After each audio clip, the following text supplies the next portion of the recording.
नमस्कार, मैं हूं आपके साथ आस्था कौशिक। ग्रेटर नोएडा की फिल्म सिटी से जुड़ी बड़ी खबर है। निर्माण वाली कंपनी को अलॉटमेंट लेटर, सीएम योगी ने अलॉटमेंट लेटर सौंप दिया है। सेक्टर 21 में 1000 एकड़ में होगा फिल्म सिटी का निर्माण। बोनी कपूर की वेब्यू ग्रुप और भूटानी ग्रुप मिलकर बनाएगा फिल्म सिटी। सीएम योगी का ड्रीम प्रोजेक्ट है नोएडा में फिल्म सिटी और इसके लिए अलॉटमेंट लेटर सौंप दिया गया है। ग्रेटर नोएडा की फिल्म सिटी से जुड़ी ये बड़ी खबर है। निर्माण वाली कंपनी को अलॉटमेंट लेटर इशू कर दिया गया है। मुख्यमंत्री योगी ने ये अलॉटमेंट लेटर सौंपा है।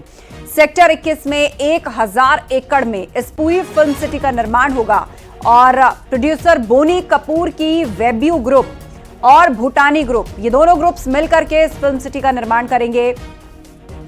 हिमांशु शुक्ला हमारे साथ फोन लाइन पर जुड़ गए। जी हिमांशु, क्या ताजा जानकारी आप दर्शकों को देना चाहेंगे? बिल्कुल आस्था, देखिए उत्तर प्रदेश के मुख्यमंत्री योगी आदित्यनाथ का ये ड्रीम प्रोजेक्ट है फिल्म सिटी और इसी से जुड़ी बड़ी खबर सामने आई है। और मुख्यमंत्री योगी आदित्यनाथ ने भूटानी ग्रुप और साथ ही जो बेव्यू कंपनी है बोनी कपूर की, उसको लेटर ऑफ अलॉटमेंट दिया है। तो जाहिर तौर पे जिस तरीके से 1000 एकड़ में फिल्म सिटी बसनी है और शुरुआती फर्स्ट फेज में 250 एकड़ में ये फिल्म सिटी बसाई जाएगी, उसको लेकर अब काम तेजी से हो, इसी को देखते हुए लेटर ऑफ अलॉटमेंट जारी कर दिया गया है। और इसको लेकर लखनऊ में कल देर रात बैठक हुई और उसके बाद ये लेटर ऑफ अलॉटमेंट जारी किया गया और अब इस पर जल्द से जल्द निर्माण कार्य शुरू कर दिया जाएगा। पहले फेज में 250 एकड़ में होगा और उसके बाद कई अन्य फेज में 3 से 4 फेज में ये पूरी डेवलप की जाएगी। बिल्कुल, और अब उसके लिए जो आधिकारिक ऑफिशियली लेटर होता है, अलॉटमेंट लेटर, वो भी सौंप दिया गया है दोनों ग्रुप्स को। अपडेट के लिए हिमांशु।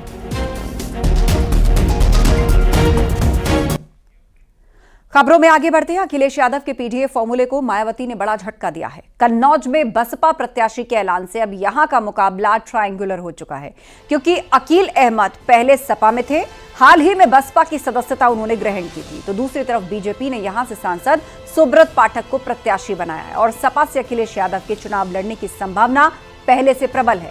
आपको एक रिपोर्ट दिखाते हैं।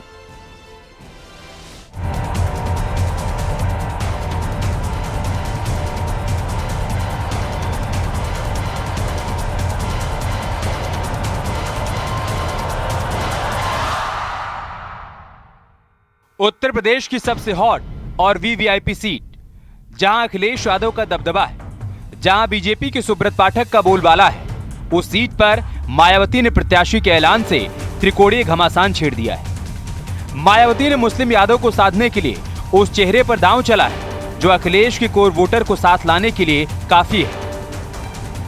कन्नौज में बीएसपी से अकील अहमद प्रत्याशी घोषित हुए हैं। अकील अहमद पहले समाजवादी पार्टी में थे। बीजेपी से कन्नौज में सुब्रत पाठक प्रत्याशी हैं। एसपी से अखिलेश यादव कन्नौज से प्रत्याशी संभव है। यानी बीएसपी ने गढ़ में अखिलेश यादव को घेरने की तैयारी कर ली। बसपा ने सबसे पहले कन्नौज, जो कि समाजवादी पार्टी का गढ़ माना जाता है, वहां से अकील अहमद पट्टा को अपना उम्मीदवार बनाया। अकील अहमद पट्टा पहले समाजवादी पार्टी के नेता थे और बीते दिनों सपा छोड़कर बसपा ज्वाइन कर चुके हैं। तो ऐसे में कहीं ना कहीं समाजवादी पार्टी के लिए ये एक बड़ी चुनौती हो सकती है।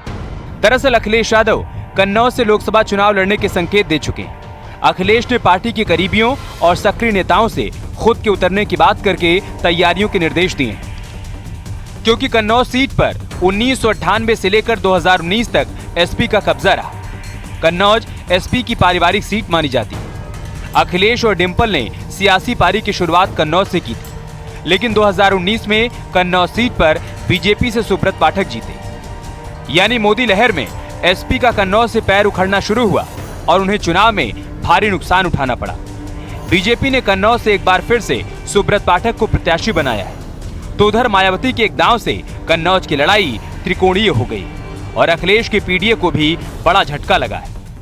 अब जनता समझ चुकी है कि कैसे बसपा के नेताओं की सुरक्षा बढ़ाई जा रही है और विपक्ष के नेताओं की सुरक्षा घटाई जा रही है और कैसे उन लोकसभा क्षेत्रों में मुस्लिम प्रत्याशियों को उतारा जा रहा है जहां से विपक्ष के नेताओं को राजनीतिक नुकसान हो सके, जहां से मुस्लिम प्रत्याशी वोट काट सके और भाजपा जीत सके। जनता भाजपा और बसपा की इस खेल को समझ चुकी है। लोकसभा चुनाव में मायावती अकेले ही चुनाव लड़ने का ऐलान कर चुके हैं। वहीं समाजवादी पार्टी का कांग्रेस से गठबंधन हो गया है। ऐसे में बसपा का मतवाला हाथी अकेले ही सपा की हवा निकालने का काम कर रहा है, जिसकी तस्वीर तब साफ हुई जब मायावती ने कई सीट्स पर मुस्लिम प्रत्याशियों का ऐलान किया। यानी जानकारों की माने तो मायावती सीधे तौर पर अखिलेश यादव के पीडीए को नुकसान पहुंचाने जा रही हैं। Bureau report, news 18।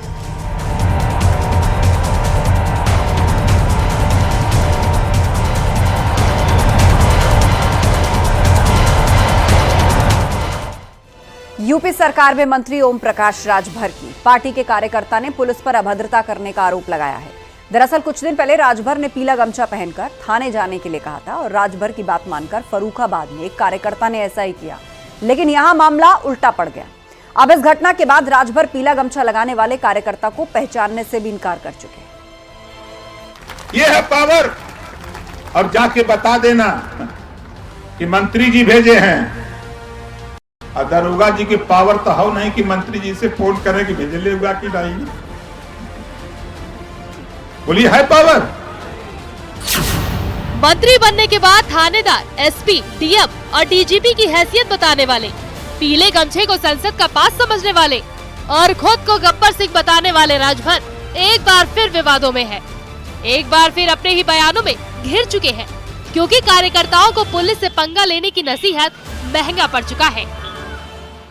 मैं कहता हूं किसी थाने पर जाओ और वहां जाने के बाद थोड़ी सी दिक्कत है, उस थाने पर जाओ, सफेद गमछा मत लगाओ।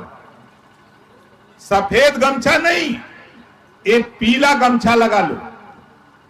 20-25 रुपए का बाजार में मिलेगा। इस गमछे को लगा के जाओ थाने पर। जब आप थाने पर जाओगे तो तेरी शकल में ओम प्रकाश राजभर दरोगा जी को नजर आएंगे। हमारी पार्टी के जो पदाधिकारी हैं, विधानसभा अध्यक्ष संतराम कश्यप, इनको जो है पुलिस के द्वारा बुला करके अभद्रता की गई। पार्टी का एक अंगोछा है जो हमारा पार्टी का मान सम्मान है, इसको जो है इन्होंने छीना गया उनके हाथ से और गले से उतारा गया, जो मोबाइल छीना गया। दूसरी चीज़ ये कि अभद्रता की गाली गलौज किया गया। गाली गलौज करने का कारण क्या था? अगर कोई बात बनती है तो उनको बैठाल के आराम से बात की जा सकती थी। अभद्रता करने की कोई जरूरत नहीं। गमछा उतरवा दिया गया था वहाँ पे। क्या कहना चाहेंगे? नहीं, ऐसी कोई मुझे जानकारी नहीं। आपके जिला अध्यक्ष का बयान है। अभी ऐसी कोई जानकारी नहीं। फर्रुखाबाद में कौन जिला अध्यक्ष है मुझे ये भी नहीं है। खैर, राजभर जब भी जो भी बोलते हैं उससे विवाद जरूर गहराता है, लेकिन इस बार तो वो अपने बड़बोले बयान के बाद बैकफुट पर आ चुके हैं। वो भी तब जब 5 दिन पहले उन्होंने मंत्री पद की शपथ ली और 5 दिन बाद उनके कार्यकर्ताओं को पावर की पहचान करवाने पर थाने से बाहर का रास्ता दिखा दिया गया। Bureau report, news 18।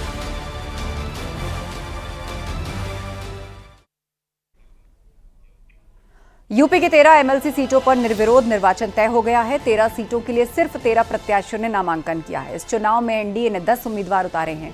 बीजेपी ने 7, सुभासपा 1, अपना दल एस 1 और आरएलडी के 1 प्रत्याशी ने नॉमिनेशन फाइल किया है, जबकि समाजवादी पार्टी ने 3 प्रत्याशियों को मैदान में उतारा। 14 मार्च को नाम वापसी की आखिरी तारीख है और दोपहर 3 बजे के बाद सभी प्रत्याशियों के निर्वाचन का औपचारिक ऐलान हो जाएगा।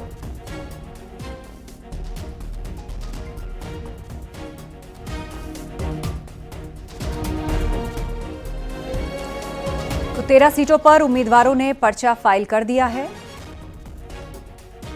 एमएलसी चुनाव में निर्विरोध चुनाव तय माना जा रहा है। 13 सीटों के लिए 13 उम्मीदवार मैदान में हैं और अपना नॉमिनेशन कर चुके हैं। वोटिंग कराने की जरूरत नहीं पड़ेगी। 14 मार्च को नाम वापस लेने की अंतिम तारीख है और इसके बाद औपचारिक ऐलान हो जाएगा कि कौन कहां से चुना गया है।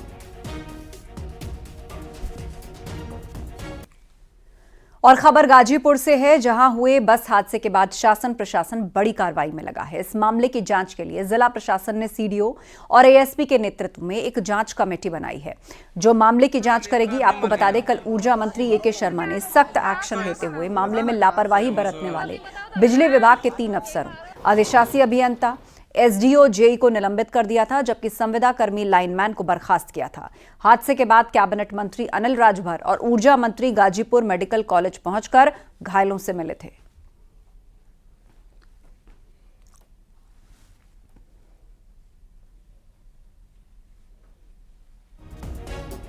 तो बस हादसा मामले में बड़ा एक्शन हुआ है। गाजीपुर में दर्दनाक घटना हुई थी। सीडीओ की अगुवाई में अब जांच कमेटी का गठन किया गया है। गाजीपुर में हुए बस हादसे में जहां 5 लोगों की मौत हो गई है और 10 लोग घायल हैं। वहीं दुर्घटना को लेकर यूपी सरकार ने कड़े कदम उठाए हैं। दुर्घटना के बाद यूपी के कैबिनेट मंत्री अनिल राजभर और यूपी के ऊर्जा मंत्री AK Sharma Ghazipur medical college पहुंचे और दुर्घटना में घायल लोगों से मुलाकात की, उनका हालचाल जाना। डॉक्टर और रुकेंगे एक ब्रेक के लिए, खबरें लगातार जारी।